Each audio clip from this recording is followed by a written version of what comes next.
Hello everyone, मैं हूं रवि और आप सबका स्वागत करता हूं all India aspirant YouTube channel में। तो कैसे हैं आप सभी? आशा करता हूं कि बढ़िया होंगे, मस्त होंगे और अपनी पढ़ाई कंटिन्यू कर रहे होंगे। आज है 3 जुलाई और लेकर के मैं आप सबके सामने फिर हाजिर हूं छत्तीसगढ़ विशेषांक। आज की घटना कुछ विशेष ही है और वो कौन सी घटना है उनको हम देखते हैं। छत्तीसगढ़ ने अपनी एआई पॉलिसी क्या की है, लागू की है। और ये जो एआई पॉलिसी है वह जो है सीजीपीएससी मेंस में आने की बेहतरीन संभावनाएं हैं। तो इनका विश्लेषण हम करते हैं, बने रहिए वीडियो में। छत्तीसगढ़ एआई नीति, सीजीएआई पॉलिसी, डिजिटल छत्तीसगढ़ का एक नया रोड मैप है।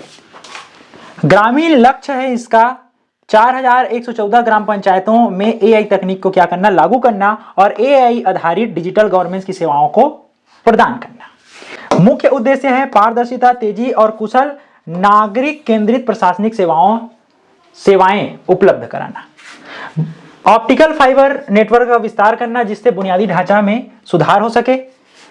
एआई सेंटर ऑफ एक्सीलेंस यानी निगरानी के लिए मुख्य सेंटर बनाना जो अनुसंधान, नवाचार और कौशल विकास करेगी, जिससे क्या होगा, संस्थागत व्यवस्था सुदृढ़ हो पाएगी। एआई नोडल ऑफिसर की नियुक्ति की जाएगी जो एआई के क्रियान्वयन और निगरानी, डेटा सुरक्षा पर विशेष ध्यान देगी, जिससे प्रशासनिक व्यवस्था भी क्या होगी, सुदृढ़ होगी।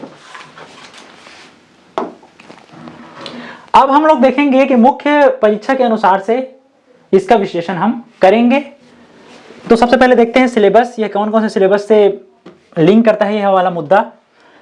पेपर नंबर 4 के खंड 3 में इसकी आने की संभावनाएं हैं सूचना प्रौद्योगिकी, कंप्यूटर और भविष्य की तकनीकों को लेकर के, खास करके आर्टिफिशियल इंटेलिजेंसी यानी एआई व डेटा साइंस का यह मुद्दा है। यह आने की जो है संभावनाएं पेपर नंबर 4 में है। पेपर नंबर 3 में भी इसके आने की संभावनाएं हैं खंड 2 और खंड 3 में, लोक प्रशासन, ई गवर्नेंस और छत्तीसगढ़ का प्रशासन को लेकर के आ सकता है। सबसे पहले हम देखते हैं कि नीति के प्रमुख स्तंभ कौन कौन से हैं, इनका उद्देश्य क्या क्या है, इसका प्रमुख उद्देश्य क्या है। तो इसका उद्देश्य है डिजिटल समावेशन को बढ़ावा, सटीक एवं त्वरित अभिशासन को बढ़ावा देना और मजबूत कनेक्टिविटी स्थापित करना। डिजिटल समावेशन 4114 ग्राम पंचायतों को एआई से जोड़कर शहरी और ग्रामीण डिजिटल विभाजन को क्या करना, समाप्त करना। डिजिटलीकरण को क्या करना है, समाप्त करना है, यानी एकीकरण को बढ़ावा दे रहा है।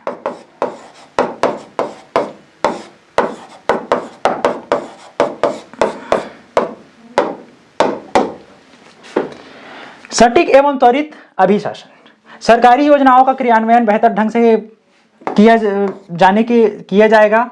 कृषि डेटा विश्लेषण और जन समस्याओं के निवारण के लिए एआई टूल का उपयोग करना और नागरिकों को बेहतर सेवाएं, ग्रामीणों को बेहतर सेवाएं उपलब्ध कराना। मजबूत कनेक्टिविटी, ऑप्टिकल फाइबर का नेटवर्क का विस्तार करना इस नीति का क्या है, रीढ़ है जो निर्बाध हाई स्पीड नेटवर्क सुनिश्चित करेगा। अब देखते हैं कि इस योजना के बहुआयामी लाभ क्या है। लाभ इसके क्या क्या हो सकते हैं, मल्टी डायमेंशनल बेनिफिट्स। पहला लाभ होगा प्रशासनिक कार्यकुशलता में वृद्धि होगी, ग्रामीण अर्थव्यवस्था और कृषि क्रांति लाने की संभावनाएं हैं, सुदृढ़ होने की संभावनाएं हैं और साथ ही साथ अनुसंधान और रोजगार में क्या होगा, वृद्धि होगा। एआई नोडल अधिकारी की तैनाती की जाएगी जिससे प्रशासनिक फाइलों का त्वरित निपटारा और डेटा मॉनिटरिंग में क्या होगी, तेजी आएगी, जिससे क्या होगा, पारदर्शिता में वृद्धि होगी, मानवीय हस्तक्षेप में कमी आएगी, भ्रष्टाचार में अंकुश लगेगा। लोक सेवा गारंटी अधिनियम के तहत समयबद्ध सेवाएं उपलब्ध हो पाएंगी। ग्रामीण अर्थव्यवस्था और कृषि में क्रांति, ग्राम पंचायतों में एआई तकनीक लागू किया जाएगा, जिससे ग्रामीण अंचल के जो किसान हैं, ग्रामीण अंचलों में स्पेशली किसान ही रहते हैं, तो किसानों को मौसम का तक सटीक पूर्वानुमान लगेगा, जिससे वो मौसम को जब जान पाएंगे कि मौसम बारिश होने वाली है, क्या होने वाला है, तो वे लोग सतर्क हो पाएंगे, कौन सी फसल बोना है, कौन सी फसल नहीं बोना है, इसको डिसीजन ले पाएंगे। फसल की और तो और क्या कर सकते हैं, फसल की बीमारियों की पहचान कर सकते हैं।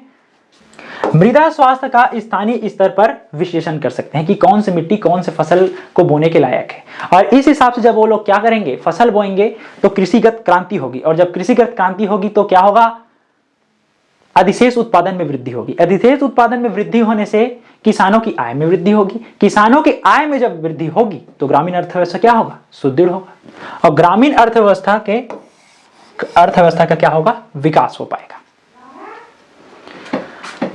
अनुसंधान और रोजगार, AI सेंटर ऑफ एक्सीलेंस की स्थापना होगी, जिससे छत्तीसगढ़ क्या होगा, तकनीकी अनुसंधान का हब बन जाएगा।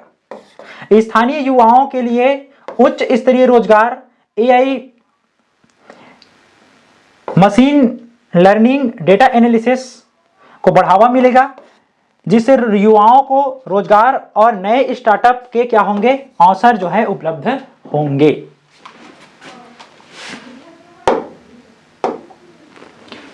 अब देखते हैं कि छत्तीसगढ़ में इस नीति की चुनौतियां क्या क्या है। लागू तो कर दी गई है, पर इस कौन सी चुनौतियां आएंगी, इनको हम समझते हैं आराम से। डिजिटल डेटा विभाजन एवं डिजिटल साक्षरता की कमी, डेटा गोपनीयता एवं साइबर सुरक्षा में खतरा है, बुनियादी ढांचे की भी चुनौती है, साथ ही साथ भाषागत चुनौती है, प्रशासनिक एवं तकनीकी दक्षता में कमी है। प्रशासनिक अधिकारी भी ऐसे नहीं हैं जो प्रॉपर तरीके से चला सके। एक एक को समझते हैं। डिजिटल डेटा विभाजन एवं डिजिटल साक्षरता में कमी, वनांचल एवं ग्रामीण क्षेत्रों में साक्षरता का क्या है, अभाव है, लोग साक्षर नहीं है। AI सेवाओं पर विश्वास करना कठिन होगा। उन्होंने जो वनांचल के लोग हैं, उन लोगों ने क्या नहीं किया है, अभी तक ऐसी टेक्नोलॉजी देखी नहीं है, और उसे आप लोग जो है दिखाएंगे तो विश्वास करना क्या होगा, कठिन होगा, वे लोग विश्वास नहीं करेंगे, स्वाभाविक सी बात है। साथ ही साथ पंचायत प्रतिनिधियों एवं नागरिकों को प्रशिक्षण की आवश्यकता है।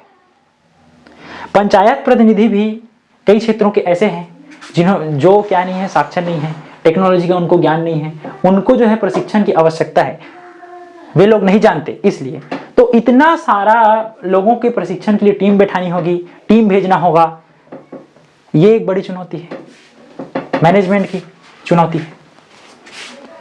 डेटा गोपनीयता एवं साइबर सुरक्षा का खतरा, हैकर ने अगर हैक कर लिया तो पूरे ग्रामीण नागरिकों का क्या हो सकता है, डेटा लीक हो सकता है।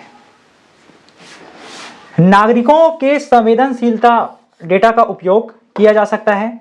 डेटा लीक और साइबर हमलों का जोखिम जो है बना रहेगा। ग्रामीण स्तर पर मजबूती साइबर सुरक्षा की आवश्यकता है। ऐसे लोगों को बिठाने की आवश्यकता है जो ग्रामीण स्तर पर AI के बारे में जानते हों अच्छा खासा, उनको बिठाने की जरूरत है। पर क्या है, छत्तीसगढ़ में ऐसे लोगों की कमी, बड़ी कमी है। बुनियादी ढांचे की चुनौती, 24 घंटे और 7 दिन, हफ्ते के 7 दिन बिजली और हाई स्पीड नेटवर्क की अनिवार्यता चाहिए, और कई जो एरिया है वहां पे क्या नहीं है, नेटवर्क तो छोड़ो, बिजली भी नहीं है, जिससे दूरस्थ क्षेत्रों में ऑप्टिकल फाइबर के रख रखाव में समस्या कठिनाई उत्पन्न होगी। तकनीकी खराबियों का त्वरित समाधान एक बड़ी चुनौती है। कोई टूल्स, कोई पार्ट जो है खराब हो गया तो उसको आप बनाने के लिए चले गए तो वहां पे तकनीशियन नहीं है, तकनीशियन के साथ साथ तो पार्ट मिल भी नहीं रहा है, बड़ी समस्या, बड़ी चुनौती है। भाषागत चुनौती, भाषागत चुनौती क्या है, अधिकांश AI मॉडल जो हैं क्या करते हैं, अंग्रेजी भाषा और मानक हिंदी पर आधारित हैं। हल्बी, गोंडी और कुडुक छत्तीसगढ़ी का सीमित समर्थन है। AI का स्थानीय भाषाओं में स्थानीयकरण आवश्यक है। परंतु समस्या यह है कि ऐसा एआई नहीं है जो स्थानीय भाषाओं में बात करता हो। समस्या यह है, ये एक बड़ी चुनौती है। आप कैसे समझाओगे वनांचलों के लोगों को, किस तरीके से समझाओगे एआई के बारे में? ग्रामीण लोगों को कैसे समझाओगे? वनांचल तो छोड़ो, ग्रामीण लोग भी नहीं जानते अंग्रेजी भाषा उतने अच्छा खासा, तो कैसे समझाओगे? ये बड़ी चुनौती देखने को मिली। प्रशासनिक एवं तकनीकी क्षमता में कमी, कर्मचारियों को एआई आधारित कार्य प्रणाली में प्रशिक्षण करना आवश्यक है। नई नई जो टेक्नोलॉजी आएगी एआई की, उस आधार पे जो है प्रशासनिक अधिकारियों को आपको क्या करना होगा? तैयार करना होगा। तो उनको प्रशिक्षण की बड़ी आवश्यकता है। डेटा एनालिसिस, एआई इंजीनियरिंग एवं विशेषज्ञों की बड़ी कमी है छत्तीसगढ़ में। केवल नोडल अधिकारी की नियुक्ति पर्याप्त नहीं, निरंतर क्षमता निर्माण की भी बड़ी आवश्यकताएं हैं।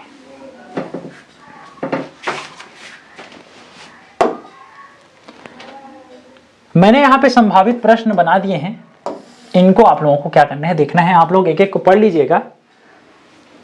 ये जो पीपीटी है आपको व्हाट्सएप ग्रुप में मेरे मिल जाएगी। इन प्रश्नों को आप पढ़ते रहिएगा। मैं जो है लास्ट का क्वेश्चन पढ़ देता हूं।